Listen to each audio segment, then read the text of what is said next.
Assalamualaikum warahmatullahi wabarakatuh. Ila hadratin Nabi Mustafa sallallahu alaihi wasallam wa auladihi wa azwajihi wa dhurriyyatihi alaihi wassalatu wassalam. Al-Fatiha. A'udzu billahi minasy syaithanir rajim. Bismillahirrahmanirrahim. Alhamdulillahi rabbil alamin. Arrahmanir rahim. Maliki yaumiddin. Iyyaka na'budu wa iyyaka nasta'in. الصراط المستقيم صراط الذين أنعمت عليهم غير المغضوب عليهم ولا الضالين. لجميع الصحابة والتابعين والمسنفين والحافظين وحامل القرآن وأهل طريقة. الفاتحة. أعوذ بالله من الشيطان الرجيم. بسم الله الرحمن الرحيم. الحمد لله رب العالمين. الرحمن الرحيم. مالك يوم الدين. إياك نعبد وإياك نستعين. اهدنا الصراط المستقيم صراط الذين أنعمت عليهم غير المغضوب عليهم ولا الضالين. لجميع الأولياء والنجباء والنقباء والأبدال والأخوات وخصوصا السلطان لأشعب القادر الجيلاني قدس الله سره عليهم الصلاة والسلام. والفاتحة. أعوذ بالله من الشيطان الرجيم. بسم الله الرحمن الرحيم. الحمد لله رب العالمين. الرحمن الرحيم. مالك يوم الدين. إياك نعبد وإياك نستعين. اهدنا الصراط المستقيم صراط الذين أنعمت عليهم غير المغضوب عليهم ولا الضالين. وخصوصا الشيخ عبد الوهاب بن أحمد بن علي بن أحمد بن علي بن محمد بن موسى الشعراني. الفاتحة. أعوذ بالله من الشيطان الرجيم. بسم الله الرحمن الرحيم. الحمد لله رب العالمين. الرحمن الرحيم. مالك يوم الدين. وإياك نستعين. اهدنا الصراط المستقيم صراط الذين أنعمت عليهم غير المغضوب عليهم ولا الضالين. Khususun dumateng tiyang sebah kula panjenengan sedaya termasuk leluhuripun ingkang sampun almarhum lan almarhumah alaihi wassalatu wassalamu. Al-Fatihah. أعوذ بالله من الشيطان الرجيم. بسم الله الرحمن الرحيم. الحمد لله رب العالمين. الرحمن الرحيم. مالك يوم الدين. إياك نعبد وإياك نستعين. اهدنا الصراط المستقيم صراط الذين أنعمت عليهم غير المغضوب عليهم ولا الضالين. آمين. Para pendengar yang berbahagia, kemarin sudah kita bahas tentang da'bus sholihin, kebiasaan atau kebudayaan daripada ahli sholeh. Nah, kebudayaan ahli sholeh itu yaitu mereka suka melakukan satu bentuk ibadah yaitu qiyamul laili. Kemudian hikmah daripada qiyamul lail ini dapat mendekatkan diri kepada Allah Subhanahu wa taala dan dapat menghapus semua keburukan dan bisa mencegah terhadap beberapa pengamalan yang mendatangkan dosa atau maksiat. Juga qiyamul lail ini bisa menjadikan obat, yaitu obat yang bisa menyembuhkan terhadap penyakit yang mengancam keselamatan terhadap jasad manusia.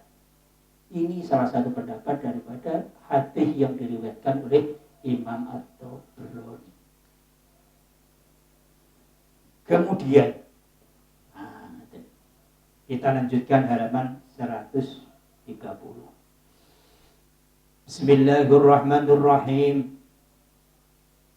Wa rawa Ibnu Abi Dunya wal Baihaqi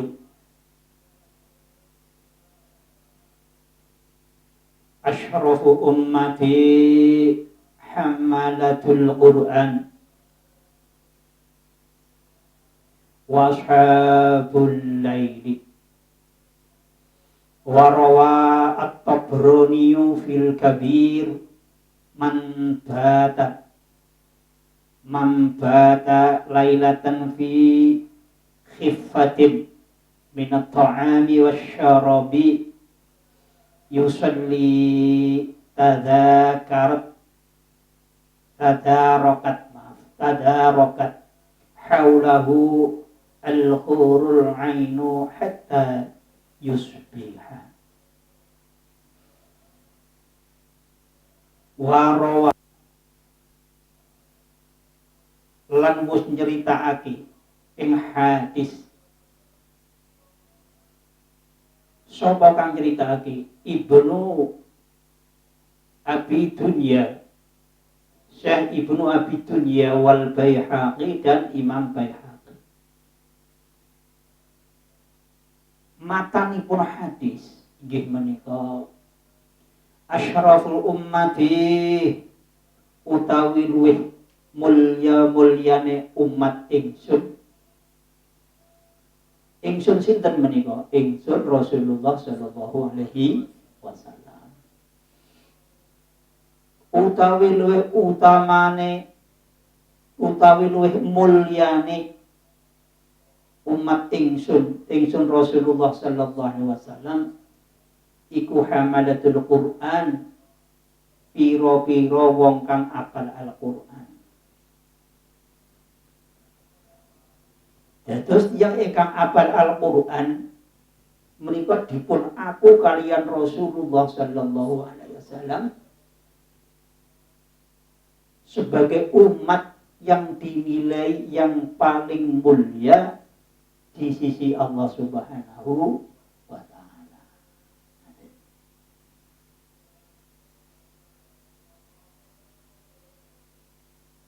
Lah, sasamene kok muncul pertanyaan. Sinten to tiyang ingkang hamalatul Quran menika? Sinten to tiyang ingkang dipun wastani hamalatul Quran? Hamalatul Quran menurut keteranganipun kitab Minahus Saniyah menika inggih menika ahlul Quran. Hamalatul Quran ay ahlul Quran. Inggih menika tiyang ingkang gadah keahlian inggih menika menekuni terhadap Al-Qur'an. Muradifitun persamaanipun hamalatul Qur'an inggih menika ahlul Qur'an.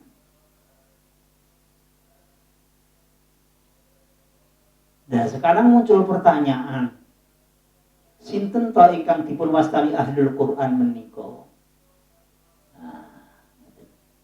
Menika sampun diputerangkan salah setunggalipun hadis Rasulullah sallallahu alaihi wasallam. Qala Rasulullah sallallahu alaihi wasallam, ahlul Quran ahlullah. Kula wangsuli malih.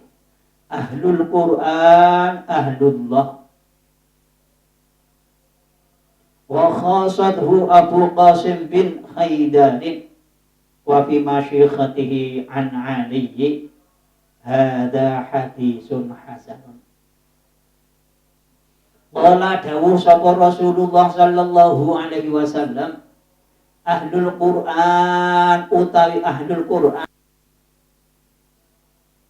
yaiku ahlullahi nggih menika tiyang ingkang termasuk warganipun agamanipun Allah Subhanahu wa taala. Berarti agamanipun Allah Subhanahu wa taala menika agama Islam. Ahlul Quran menika berarti tiyang ingkang mengamalkan ajaran Islam.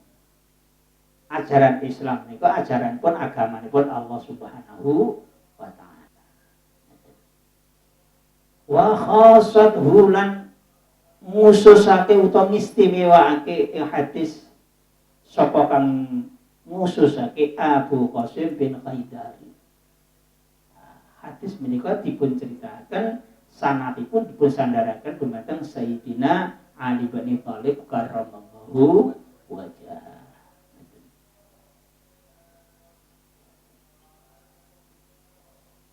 Dan menawi wonten keterangan hadis menika ahlul Quran ahlullah. Ahlul Quran yaitu orang-orang yang memeluk agama Allah Subhanahu wa taala atau orang yang memeluk agama Islam.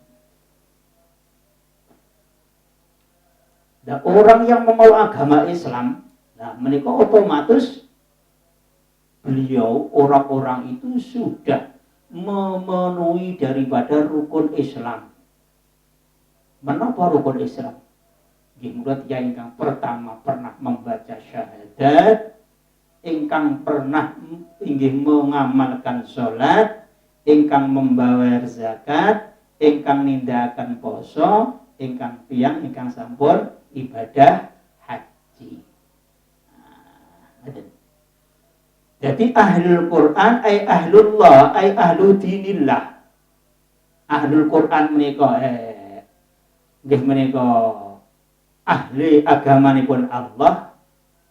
Nggih menika tiyang ingkang pernah mengucapkan kalimat syahadat, tiyang ingkang nindakaken salat, tiyang ingkang bayar zakat, tiyang ingkang nindakaken ibadah puasa, yang ingkang nindakaken ibadah haji.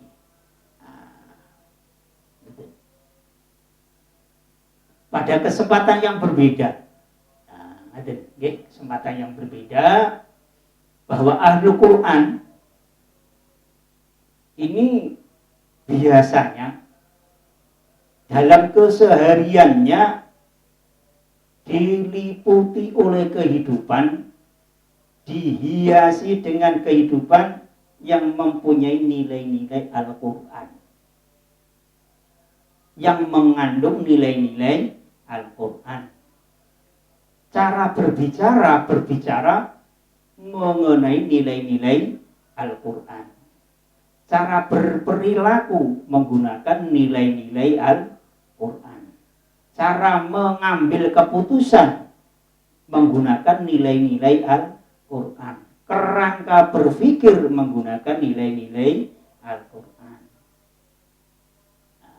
Keputusan yang diambil juga menggunakan keputusan yang diambil daripada nilai-nilai Al-Quran.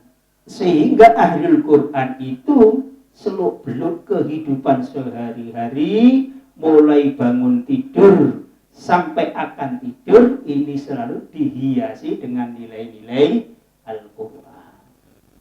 Gitu. Pada hadis lain diceritakan bahwa ada salah seorang sahabat menanyakan tentang akhlak Rasulullah Sallallahu Alaihi Wasallam.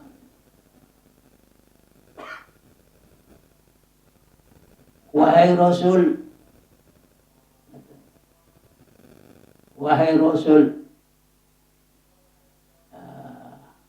kados napa akhlak panjenengan menika?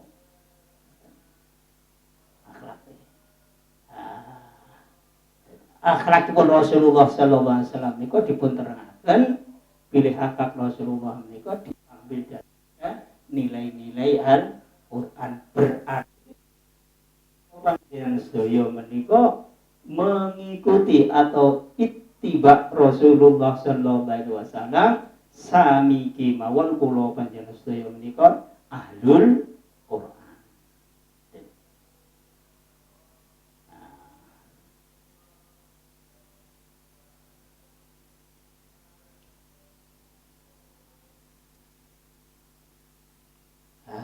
Terus kula wangsuli malih.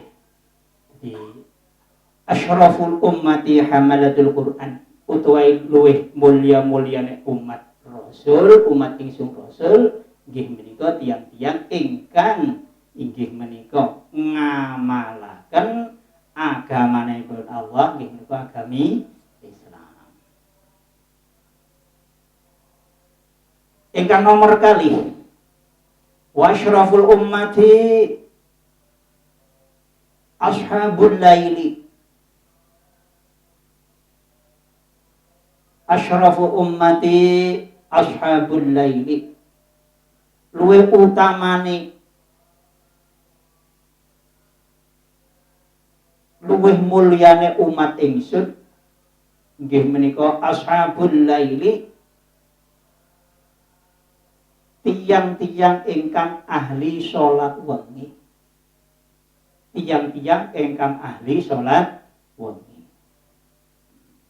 Lah wingi sampun dipun singgung bilih ashabul laili ini ada kebiasaan inggih menika menindakaken melakukan kebiasaan menika qiyamul laili. Qiyamul laili sami kalian nggih menika salat tahajud.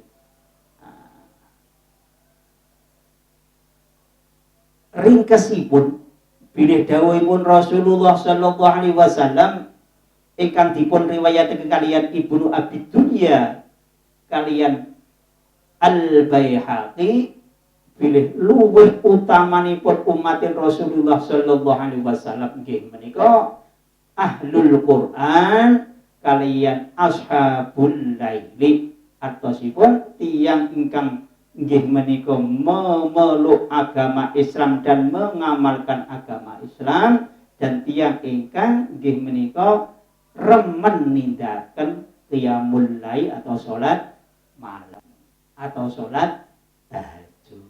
Nah niku keterangan saking hadis ingkang dipun riwayataken kalian Ibnu Abi Dunya wal Baihaqi.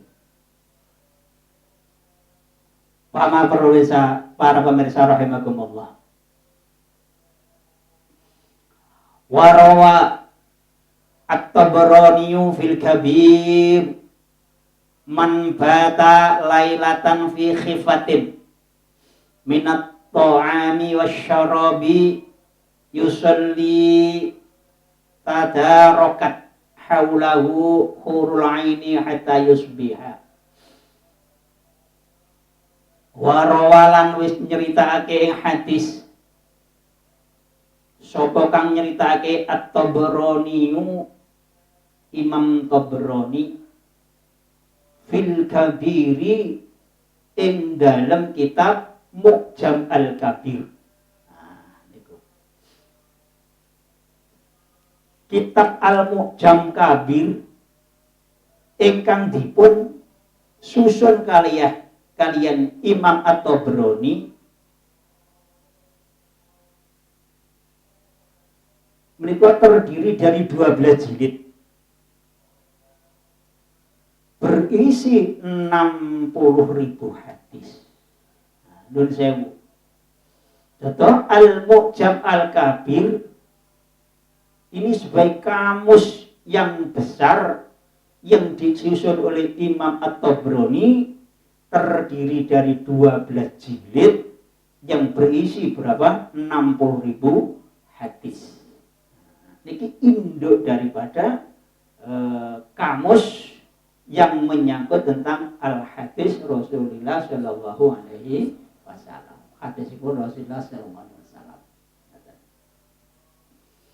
Nah, kitab Mu'jam Al-Kabir menika dipun susun berdasarkan musnad atau sandaran sahabat sesuai kalian huruf hijaiyah.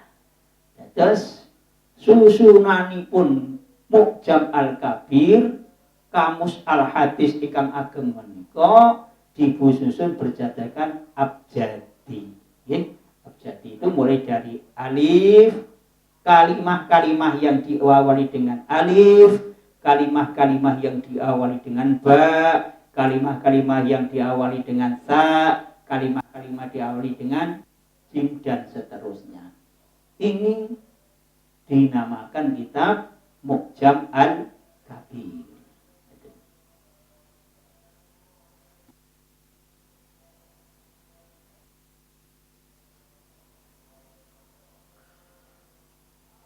Man bata, man utawi sapane wong Man utawi sapa wong bata lamun iku manjing wektu bengi sapa man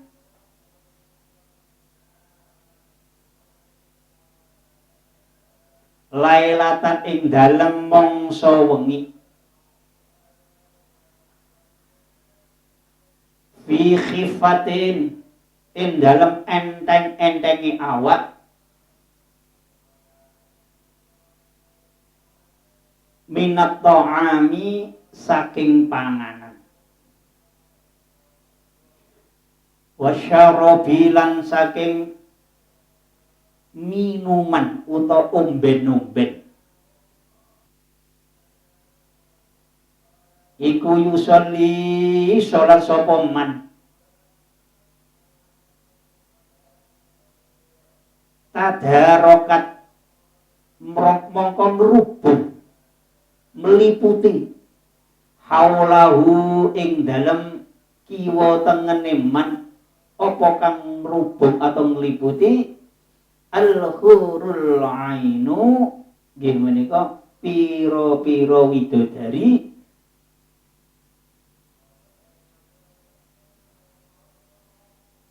hatta yusbika hingga manjing subuh sapa.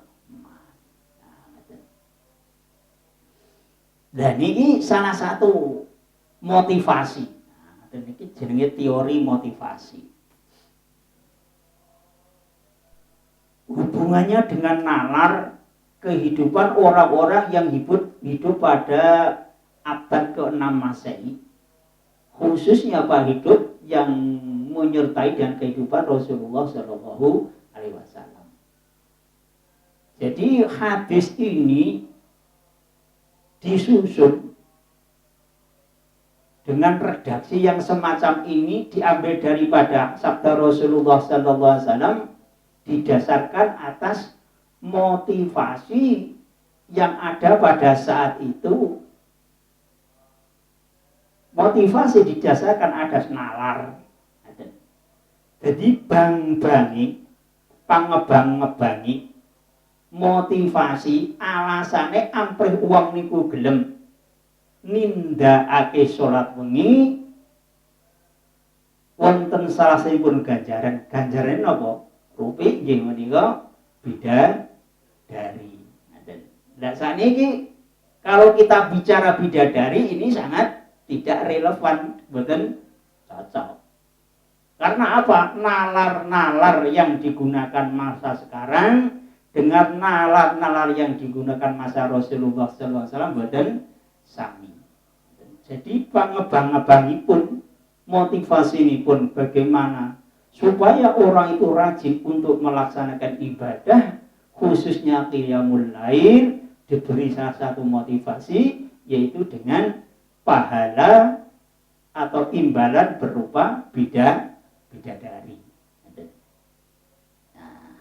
Ini bentuk motivasi, namanya teori motivasi. Dan motivasi ini pun didasarkan atas nalar pertimbangan nalar daripada orang yang hidup pada masa itu. Lek sakniki upama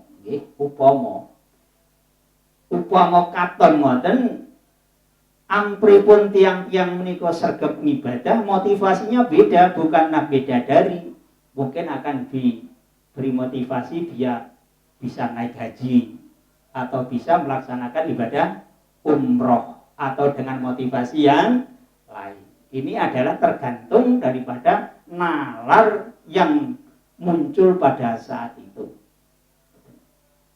Nah, saking menika ini motivasi daripada Rasulullah SAW terhadap orang-orang bagaimana supaya orang-orang itu rajin melaksanakan ibadah khususnya qiyamul lail.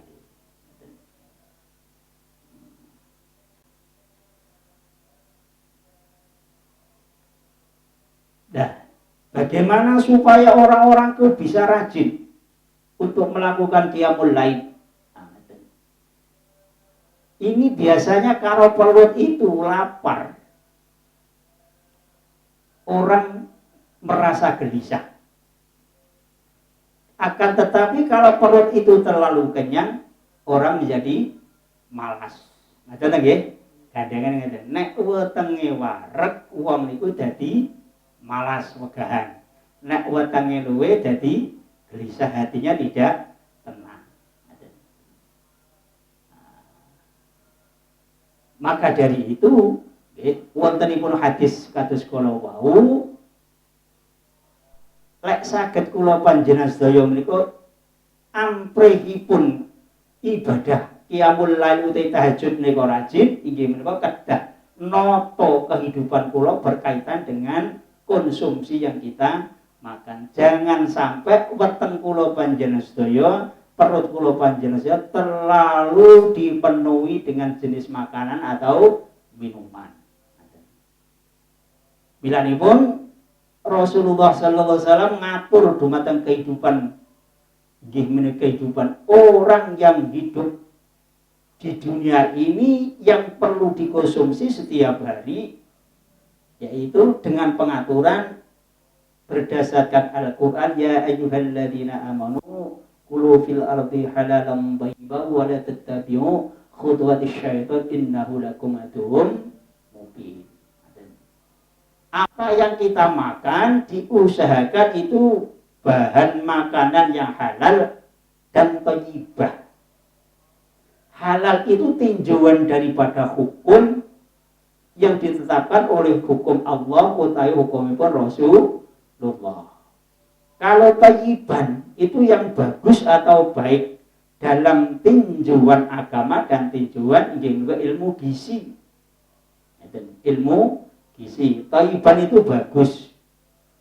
Artinya bahan makan itu kalau bisa yang mendatangkan gizi, mendatangkan vitamin sesuai dengan kebutuhan orang yang hidup dan disesuaikan dengan kebutuhan usia itu.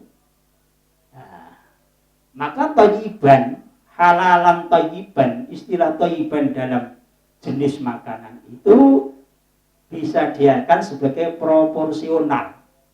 Artinya bagi anak kecil dengan orang tua mempunyai porsi tersendiri. Kalau anak kecil mempunyai jenis makanan, yaitu sesuatu yang penting masuk, yang bisa mencukupi terhadap kebutuhan anak itu dalam kehidupan sehari-hari, bagaimana fisiknya menjadi sehat. Tetapi kalau orang sudah tua, artinya memerlukan asupan makanan dengan bentuk makanan yang sesuai dengan kebutuhan orang yang hidup pada usia itu. Contohnya kalau sudah usia 50 tahun itu perlu adanya pengaturan terhadap jenis makanan, jenis gizi, jenis vitamin dan seterusnya. Sebab nanti kalau over, terlalu berlebih-lebihan akan mengganggu terhadap kesehatan daripada orang itu.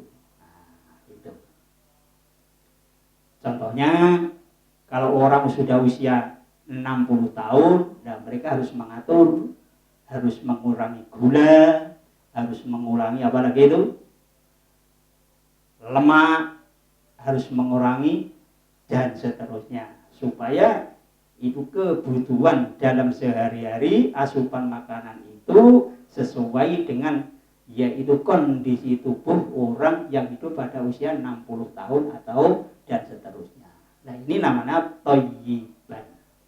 Kemudian etika makan yang diatur oleh Rasulullah sallallahu alaihi wasallam menika ya ulam sammallaha wa kul bi yaminik wa kul mimma yalik, muttafaqun alaih. Hadis menika dipun riwayataken Syekh Imam Bukhari kaliyan Syekh Imam Muslim. Ya ulam, hei anak ingsun, sam nyebuta sira Allah ing asma Allah, wa kul lan mangana sira biyaminika kelawan tangan-tangan ira, wa kul lan mangana sira mimma saking panganan yalika kang ana cedhaking ira. Nah ini etika orang makan dan etika bagaimana menyikapi terhadap makanan yang ada pada lingkungan kita. Jadi kalau kita makan bersama-sama, pesta dengan orang banyak, disiapkan dengan makanan yang bermacam-macam, kita harus menggunakan pola yang disabdakan oleh Rasulullah Shallallahu Alaihi Wasallam. Pertama harus mengambil makanan dengan tangan kanan. Yang kedua tidak boleh mengambil makanan yang jauh daripada lingkungan kita. Nah ini. Jadi apa yang ada di lingkungan kita yang paling dekat, inilah harus yang kita ambil. Karena apa? Ini menyangkut etika. Etika orang makan. Nah ini anjuran daripada Rasulullah Shallallahu Alaihi Wasallam. Kemudian yang tiga ada ukuran. Ada ukuran. Ukuran makan itu diatur oleh Rasulullah Shallallahu Alaihi Wasallam sesuai dengan lambungnya masing-masing, sesuai dengan perutnya masing-masing. Dalam hadis diterangkan Al-Miqdam ibn Mudir Kirabi qala sami'tu Rasulullah sallallahu alaihi wasallam yaqul ma mala'a adami wi'an syarran bi batnihi bi hasbi bani adama akalat yuqimna sulbahu fa in kana la mahalata fa thulusu li ta'amihi fa thulusu li syarabihi wa thulusu li nafasihi rawahu at-Tirmidzi wa hasanahu. Nah, hadis niki dipun riwayatkan kalian Imam Tirmidzi. Aturan makan yang ditetapkan kalian Rasulullah Sallallahu Alaihi Wasallam dalam perut manusia ini dibagi ada tiga, dibagi tiga. Sepertiga untuk porsi makanan, sepertiga untuk porsi minuman, sepertiga untuk porsi napas atau tempat udara. Jadi diatur bagaimana perut kita itu dibagi tiga. Yang sepertiga untuk wadah makanan, yang sepertiga untuk wadah minuman, dan yang sepertiga untuk wadah apa itu? Udara. Nah, gitu. Mengapa demikian? Ya. Nah, ini. Kalau kita melebihi daripada itu, ini biasanya kalau bulan puasa, ini akan terjadi over apa? Overlapping, overload. Gitu ya. Overlapping, overload. Jadi perilakunya ini wis melebihi daripada etika makan. Namanya overlapping. Nah overload, melebihi daripada jatah, melebihi daripada jatah.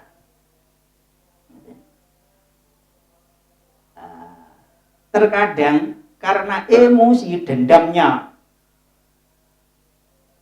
seseorang ketika melakukan ibadah puasa selama 13 jam tidak makan, nah ini yang mestinya porsi atau jatah orang itu yang harus dimasukkan kepada perut itu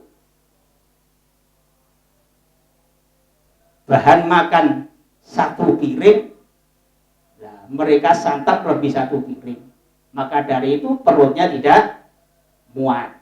Apa yang terjadi? Nah, perutnya menjadi sakit sehingga udara ora bagian nggon. Jadi udaranya kosong di dalam perut. Apa yang terjadi? Akan mengganggu terhadap pencernakan manusia. Nah, airnya juga tidak bisa masuk, juga akan mengganggu terhadap pencernakan manusia. Maka dari itu idealnya orang makan itu dalam perut kita harus kita bagi menjadi 3 bagian. Yang bagian pertama yaitu terdiri dari sepertiga jatah perut itu untuk porsi makanan, yang sepertiga untuk minuman, dan sepertiga untuk udara yang akan mengatur terhadap yaitu pencernaan makan yang ada pada perut manusia itu. Nah ini adalah resep yang disampaikan oleh Rasulullah Sallallahu Alaihi Wasallam.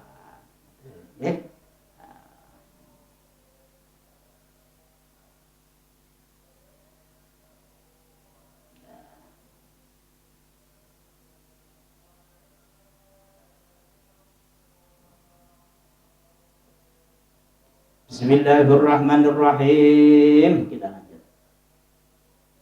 Wa kana Sayyidi Ahmad bin Ar-Rifa'i rahimahullah ta'ala yaqul li ashabihi alaikum bil qiyami fi thulusi al-akhiri minal layli wa la yufarritu fi dhalika fa innahu ma min lailatin min layalis sanati illa wa yanzilu fiha rizqun minas samai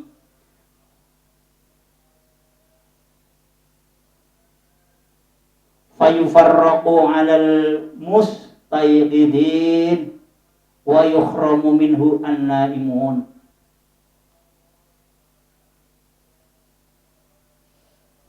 Wa kana lan ono sapa kang ana sayyidi bendoro ingsun sinten asmanipun inggih menika Ahmad bin Rifa'i, Syekh Ahmad bin Rifa'i rahimah muga-muga paring rahmat hu ing Syekh atau Sayyidi Ahmad bin Rifa'i sapa Allah Ta'ala kang maha luhur sapa Allah. Yaqulu iku dawuh sapa Syekh Ahmad bin Ar-Rifa'i li ashabihi maring pira-pira kancane Syekh Ahmad Rifa'i. Dawuhipun Syekh Ahmad Rifa'i, alaikum bil qiyami fi thulusil akhir minal laili. Alaikum tetep ing atase sira kabeh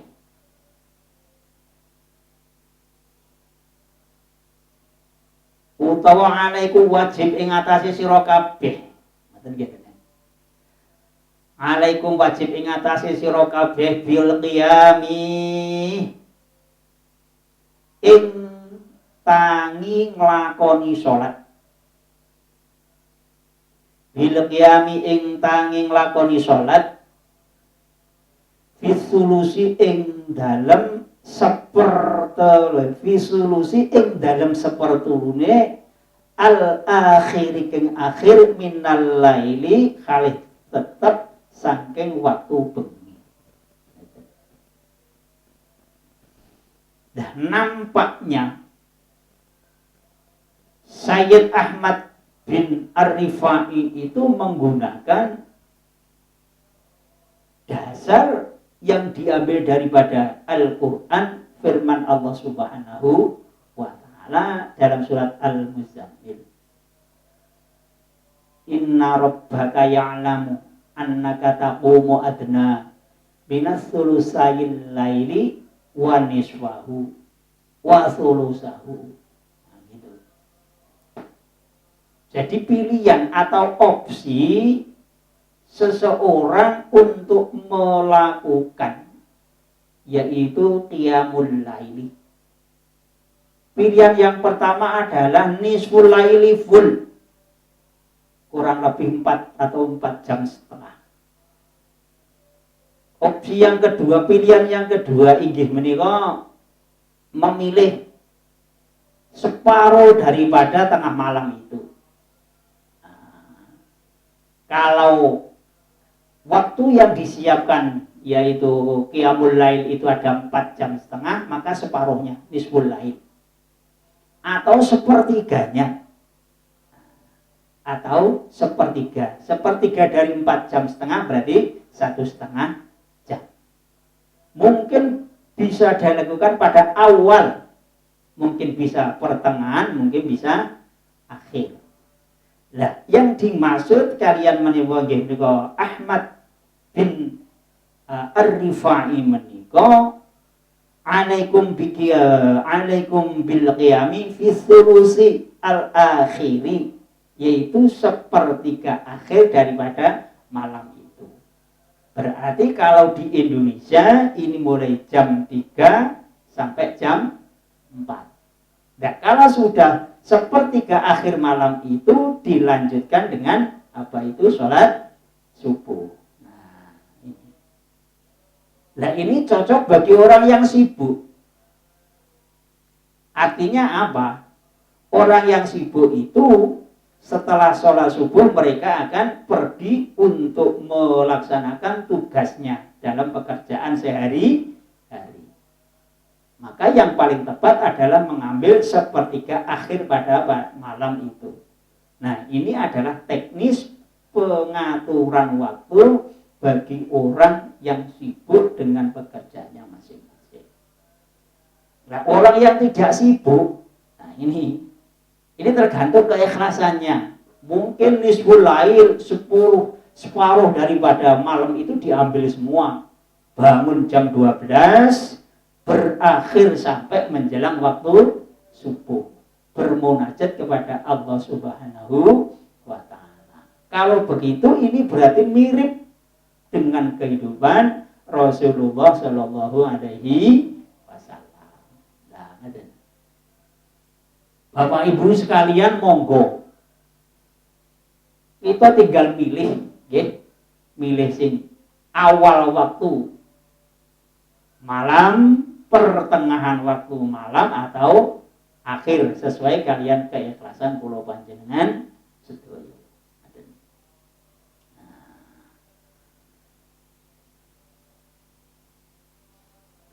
Wala tufarritu fi dzalika fa innahu ma min lailatin minal sanati illa wa yanzilu fiha rizqun minas sama. Wa ya yufarritu lan odo-odo sembrono sira kabeh. Wala tufarritu lan ojo podo sembrono sira kabeh fi dzalika ing dalem mengkono-mengkono qiyamul lail, fi dzalika ing dalem mengkono-mengkono qiyamul lail. Fa innahu mangkastuhune kelakuan, fa innahu mangkastuhune kelakuan Mamin lailatin iku ora ana apa mangsa bengi mil layalis sanati kang tetep saking pira-pira bengi ing dalam waktu setahun.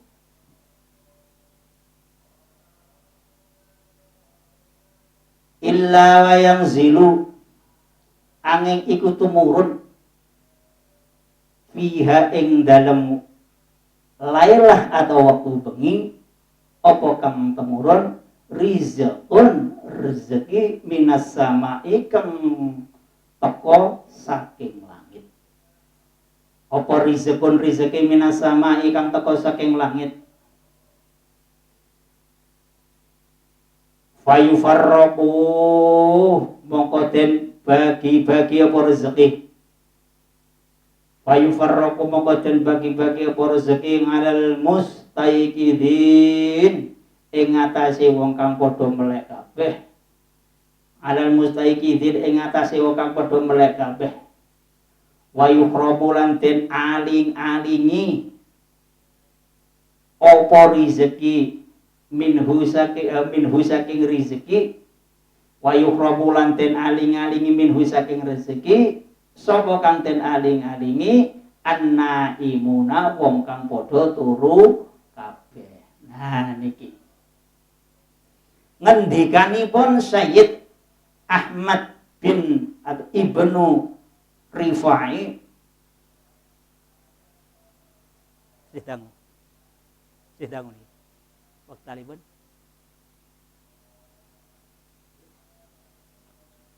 patuju.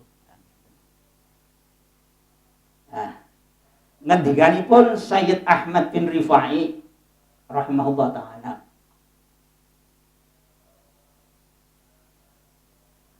tiyang niku lek kakean tilem gampangane. Tiyang niku nek kakean tilem berarti akan memperkecil rezeki. Ngoten nggih? Kalau memperbanyak tidur akan memperkecil rezeki. Kalau orang itu memperbanyak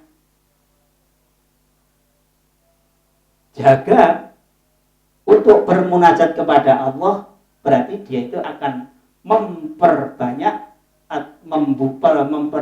pintu masuknya rezeki. Dan ini ngadawuh sinten? Syekh Sayyid Ahmad bin Rifai. Kula wangsuling malih. Jadi orang itu kalau memperbanyak tidur akan mempersempit pintu masuknya rezeki atau pintu jalan masuknya rezeki. Kalau orang itu banyak jaga untuk bermunajat kepada Allah dengan qiyamul lail, berarti akan membuka lebar pintu masuknya jalannya rezeki. Nggih, muga-muga kula panjenengan sedaya saged nindakaken menapa ingkang dipun dawuhaken kaliyan Sayyidi Ahmad bin Rifai kala wau. Ngoten nggih. Nah, mulanipun kula panjenengan sedaya aja awol, aja abot lek kula panjenengan sedaya nindakaken perintahipun Allah lan Rasulullah nggih menika qiyamul laili atau salat tahajud. Ngoten. Lah niki Sayyid Imam Ahmad bin Rifai niku memberikan motivasi dumateng kula panjenengan sedaya dalam terkait ibadah qiyamul lail atau salat malam atau salat tahajud, yang salat tahajud itu akan bisa membuka pintu jalannya rezeki terhadap diri kita masing-masing. Nah, itu motivasi saking sinten Sayyidi Ahmad bin Rifai.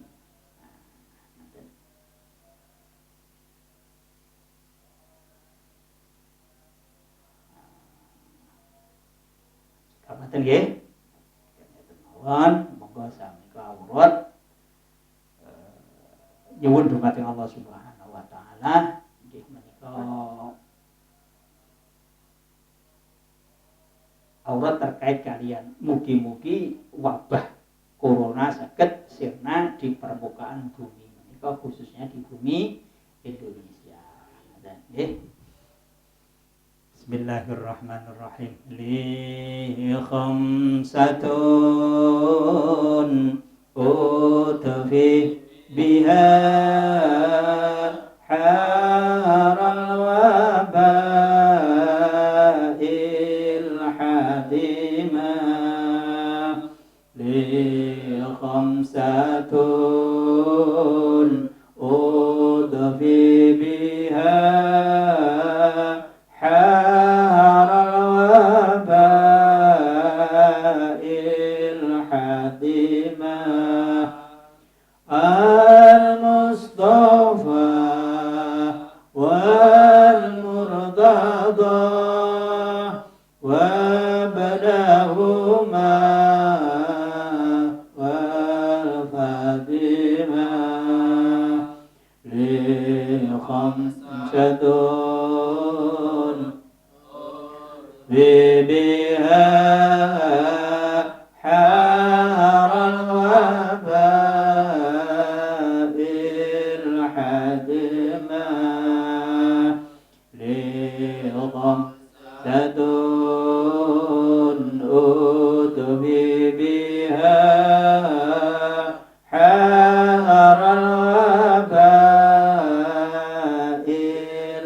وابنهما والفاطمة لخمسة تدفي بها حار وباء الحديمة لخمسة أدفي بها حار الوباء الحديمة المصطفى والمرتضى وابنهما والفاطمة. الفاتحة. بسم الله الرحمن الرحيم. الحمد لله رب العالمين الرحمن الرحيم مالك يوم الدين. صراط المستقيم صراط الذين أنعمت عليهم غير المغضوب عليهم. اللهم صل وسلم وبارك على سيدنا محمد وعلى آل سيدنا محمد كما صليت على سيدنا إبراهيم وبارك على سيدنا إبراهيم في العالمين إنك حميد مجيد. حمدا يوافي نعمائك بما زدت يا ربنا لك الحمد كما ينبغي لجلال وجه سلطانك. اللهم لا تدع لنا في مقامنا هذا ذنبا إلا غفرته ولا عيبا إلا سترته ولا هما إلا فرجته ولا فتنة إلا ربيته ولا مريضا إلا شفيته وصلحته ولا حجة من حوائج الدنيا إلا قضيتها يا رب العالمين. اللهم ارزقنا حسن الخاتمة ونعوذ بك من سوء الخاتمة. اللهم انفعنا بما علمتنا وعلمنا ما ينفعنا. اللهم إنك عفو كريم تحب العفو فاعف عنا يا كريم. اللهم إنك عفو كريم تحب العفو فاعف عنا يا كريم. اللهم إنك عفو كريم تحب العفو فاعف عنا يا كريم. اللهم ادفع عنا البلاء والوباء والبلاء والفحشاء والمنكر. وصلى الله على خير خلق النبي الأمي وعلى آله وصحبه وبارك وسلم والحمد لله رب العالمين. الفاتحة.